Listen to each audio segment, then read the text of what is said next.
Kolkata metro line ৬ orange লাইনের station এবং ভাড়ার তালিকা জেনে নেওয়া যাক।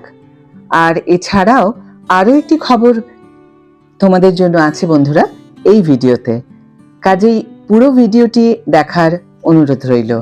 High everyone, welcome back to my channel অঞ্জনার ব্যঞ্জনা।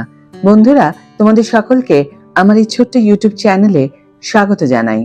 যদিও কলকাতার মেট্রো ব্যবস্থার ধারণাটি ব্রিটিশ শাসনামলে 1920 সাল থেকে শুরু হয়েছিল, তবে নির্মাণ কাজ শুরু হয়েছিল মাত্র 1970 সালের দিকে।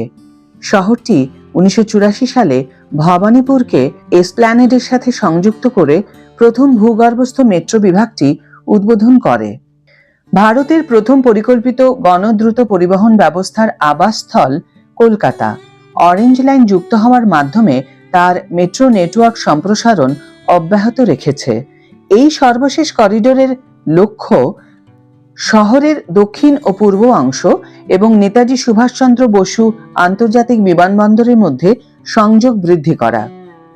যদিও কলকাতায় মেট্রো ব্যবস্থার ধারণাটি ব্রিটিশ শাসনামলে 1920 সাল থেকে শুরু হয়েছিল, তবে তার নির্মাণ কাজ শুরু হয়েছিল মাত্র 1970 সালের দিকে। 1984 সালে শহরটি প্রথম ভূগর্ভস্থ মেট্রো বিভাগটি চালু করে, যা ভবানীপুরকে এসপ্ল্যানেডের সাথে সংযুক্ত করে। বছরের পর বছর ধরে নেটওয়ার্কটি উল্লেখযোগ্যভাবে বৃদ্ধি পেয়েছে। 2020 সালের মধ্যে পূর্ব পশ্চিম করিডোরটি কার্যকর ছিল, যা কলকাতা মেট্রোকে দেশের পঞ্চম দীর্ঘতম মেট্রো ব্যবস্থা হিসেবে স্থান দেয়। বর্তমানে কলকাতার মেট্রো নেটওয়ার্কে 38 কিলোমিটারেরও বেশি বিস্তৃত 3টি কার্যকরী লাইন রয়েছে। গ্রিন লাইন এই 6.9 কিলোমিটার দীর্ঘ রুটটি সল্টলেক সেক্টর 5 থেকে ফুলবাগানের সাথে সংযুক্ত করে। ব্লু লাইন দক্ষিণেশ্বর থেকে কবি সুভাষ পর্যন্ত বিস্তৃত এই লাইনটি 31.36 কিলোমিটার বিস্তৃত। পার্পল লাইন জোকা এসপ্ল্যানেড লাইনটি বর্তমানে জোকা থেকে তারাতলা পর্যন্ত কার্যকর। সম্প্রসারণ চলছে, আরও 3টি লাইন উন্নয়নের কাজ চলছে: ইয়েলো লাইন, পিঙ্ক লাইন এবং অরেঞ্জ লাইন। অরেঞ্জ অথবা কলকাতা মেট্রো লাইন 6 নেটওয়ার্কের সবচেয়ে গুরুত্বপূর্ণ সংযোজনগুলোর মধ্যে এটি একটি। এটি অবশেষে দক্ষিণে নিউ গড়িয়াকে উত্তর পূর্বে বিমানবন্দরের সাথে সংযুক্ত করবে। সল্টলেক এবং নিউ টাউনের মতো গুরুত্বপূর্ণ অঞ্চলগুলির মধ্য দিয়েই যাবে। এই রুটটি হাজার হাজার দৈনিক যাত্রীদের ভ্রমণ সহজ করবে বলে আশা করা হচ্ছে। বর্তমানে অরেঞ্জ লাইনের নবনির্মিত 5টি স্টেশন খোলা আছে: কবি সুভাষ অর্থাৎ নতুন গড়িয়া এলাকা, সত্যজিৎ রায় অর্থাৎ হাইল্যান্ড পার্ক এলাকা, জ্যোতিরিন্দ্র নন্দী অর্থাৎ মেট্রো ক্যাশ অ্যান্ড ক্যারির কাছে অজয়নগর, কবি সুকান্ত অর্থাৎ অভিষিক্তা ক্রসিং, হেমন্ত মুখোপাধ্যায় অর্থাৎ রুবি এলাকা। অরেঞ্জ লাইনের ভাড়া কিরকম হবে?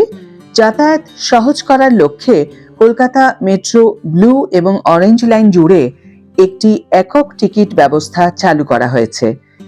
এই সমন্বিত টিকিটিং বিকল্পটি সাশ্রয়ী মূল্যের এবং যাত্রী বান্ধব করার জন্য ডিজাইন করা হয়েছে।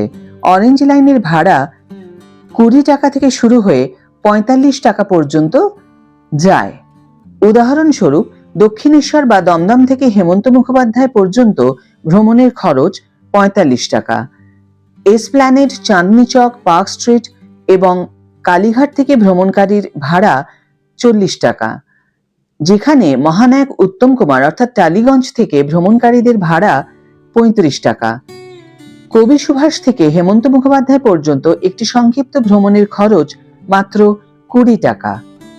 অরেঞ্জ লাইন শহরের প্রধান অংশগুলিতে ভ্রমণের সময় উল্লেখযোগ্যভাবে হ্রাস করবে এবং বিমানবন্দরে আরও ভালো প্রবেশাধিকার প্রদান করবে বলে আশা করা হচ্ছে, যা কলকাতার গণপরিবহন পরিকাঠামোর ক্ষেত্রে একটি বড় পদক্ষেপ।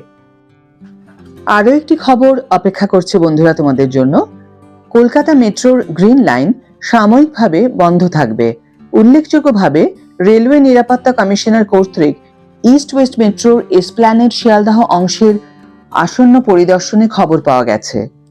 কলকাতা মেট্রো রেলওয়ে কর্তৃপক্ষ গ্রিন লাইনের এসপ্ল্যানেড এবং শিয়ালদহ স্টেশনের মধ্যে লাইন চালু করার জন্য পরীক্ষা এবং পরিদর্শনের জন্য শনিবার অর্থাৎ গতকাল 26শে এপ্রিল থেকে সোমবার অর্থাৎ 28শে এপ্রিল 2025 পর্যন্ত east West metro green line বরাবর পরিষেবা সাময়িকভাবে স্থগিত রাখার ঘোষণা করেছে।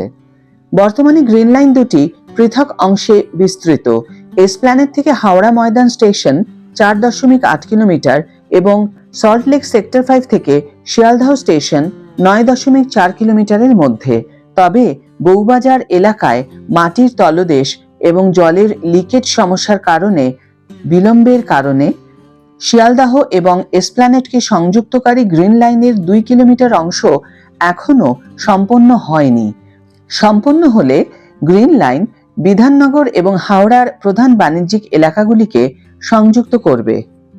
যোগাযোগ ভিত্তিক ট্রেন নিয়ন্ত্রণ অর্থাৎ সিবিটিসি সিস্টেমের পরীক্ষা এবং এসপ্ল্যানেড থেকে শিয়ালদহ অংশের পরিদর্শনের জন্য পুরো গ্রিন লাইন জুড়ে পরিষেবা 3 দিনের জন্য স্থগিত থাকছে। শিয়ালদহ মেট্রো স্টেশন এবং পূর্ব রেলওয়ের শিয়ালদহ স্টেশনের মধ্যে আন্তঃসংযোগকারী সাবওয়েও এই 3 দিন বন্ধ থাকবে।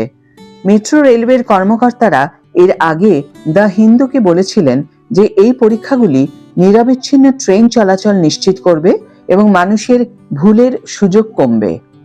উল্লেখযোগ্যভাবে রেলওয়ে নিরাপত্তা কমিশনার কর্তৃক ইস্ট ওয়েস্ট মেট্রোর এসপ্ল্যানেড শিয়ালদহ অংশের আসন্ন পরিদর্শনে খবর পাওয়া গিয়েছে। এই মাসের শুরুতে এই রাস্তা জুড়ে অগ্নি নিরাপত্তা পরীক্ষাও করা হয়েছিল। এদিকে এই 3 দিন ব্লু লাইন ধরে স্বাভাবিক পরিষেবা চালু থাকবে। পার্পল লাইন এবং অরেঞ্জ লাইন ধরে সোমবার 28শে এপ্রিল 2025-এ স্বাভাবিক পরিষেবা পাওয়া যাবে। এছাড়াও শনিবার 26শে এপ্রিল ইডেন গার্ডেনে আইপিএল ম্যাচের পর ব্লু লাইনে বিশেষ মেট্রো পরিষেবা পাওয়া গেলেও গ্রিন লাইন 2-এ বিশেষ মেট্রো পরিষেবা পাওয়া যাবে না। আজকের ভিডিও এখানে শেষ করছি বন্ধুরা। ভিডিও যদি তোমাদের কাছে কার্যকর বলে মনে হয়ে থাকে তাহলে অবশ্যই একটা ছোট্ট করে লাইক দিও, শেয়ার করো বন্ধুদের সাথে, কমেন্ট করে জানিও তোমাদের মতামত। যারা এখনো আমার চ্যানেলটিকে সাবস্ক্রাইব করোনি তারা অবশ্যই চ্যানেলটিকে সাবস্ক্রাইব করে আমার পাশে থেকো, আর যারা অলরেডি সাবস্ক্রাইব করে দিয়েছো তাদের জন্য আমার অনেক অনেক অনেক ভালোবাসা এবং অনেক ধন্যবাদ। আজ তাহলে বিদায় বন্ধু, দেখা হবে পরের ভিডিওতে। ভালো থেকো, সুস্থ থেকো, সঙ্গে থেকো।